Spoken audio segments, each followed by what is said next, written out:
If you're up to big things in your life or business, you've probably wished at some point for more courage to shore up your resolution in forging your path forward.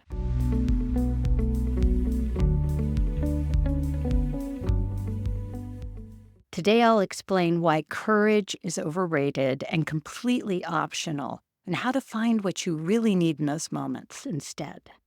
Courage is that desirable trait that we see bigger than life heroes embracing so easily in the movies. It's equated to no fear and an ability to charge ahead regardless of inexperience or possible peril. In some movies, it looks more like poor decision making, but that's a topic for another day. An important fact that I'd like to start with is that if you're human, you'll never reach a point where you don't experience fear.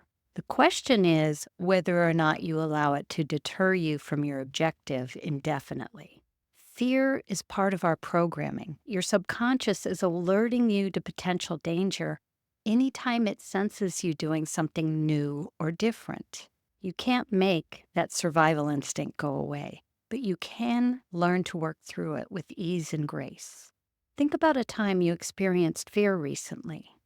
Was there any physical danger present, or was your brain taking you on a stress-inducing journey because you were attempting to do something new, something outside of your comfort zone?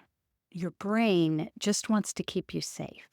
And once you allow it to realize that there's no danger, you'll feel the fear lessen and it'll become easier for you to move through it. So I want to share my 5 steps for getting to that point, for minimizing any fear that's been holding you back so that you can move through it and accomplish your goals successfully. The first thing you want to do is assess if there's any real danger that you need to be paying attention to. This is uncommon in our modern society, but it's why your brain has that instinct, and it pays to pay attention to it and assure yourself that there's no real danger and you're able to move forward safely. Next, you want to take some time to consider what it is you're trying to accomplish, and is it a priority for you right now? This is important to assess because moving through fear requires willpower and motivation, which are both traits that we have limited quantities of. You don't want to use it all up on this situation if you have more important goals that are going to need your attention and willpower first. And if it's a current priority, then you want to think about, what is it that you're really afraid of? What's the worst possible scenario that could play out if you move forward? Then really think deeply about how likely it is that that scenario would play out. Be honest with yourself.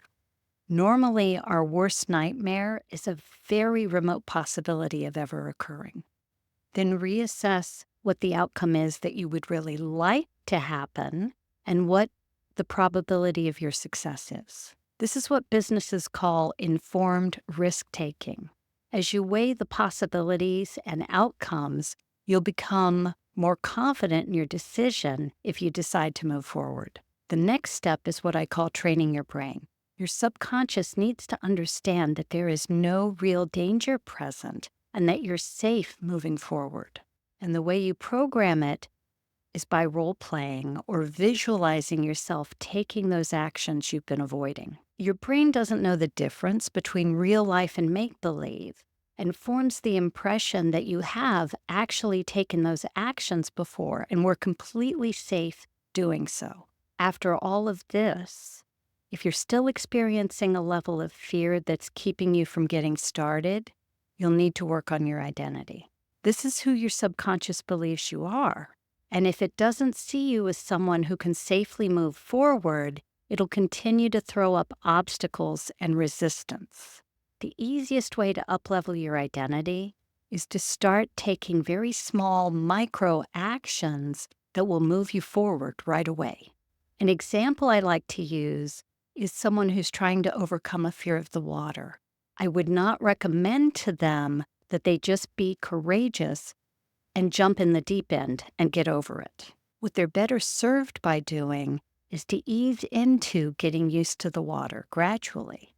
This may be by just sitting by the water initially and then slowly dipping their hand in, and so on, as they get more used to it. There's no glory in working against your subconscious and potentially deepening your innate fear. You want to slowly, in small, micro actions, begin to acclimate to it. You've probably seen people who fear public speaking approach their fear in the same way. Typically, they'll start by speaking up in a very small group before they ever try to get on stage. And normally, they'd start on stage with a very small audience before they work their way up to gradually bigger crowd sizes. So that's all you have to do. It can take a little time, but it's worth it. And you won't continue to feel stuck because of fear and wishing you were someone who could just be more courageous. Courage is optional. Be sure to hit subscribe to stay in the loop, and I'll see you on the next video.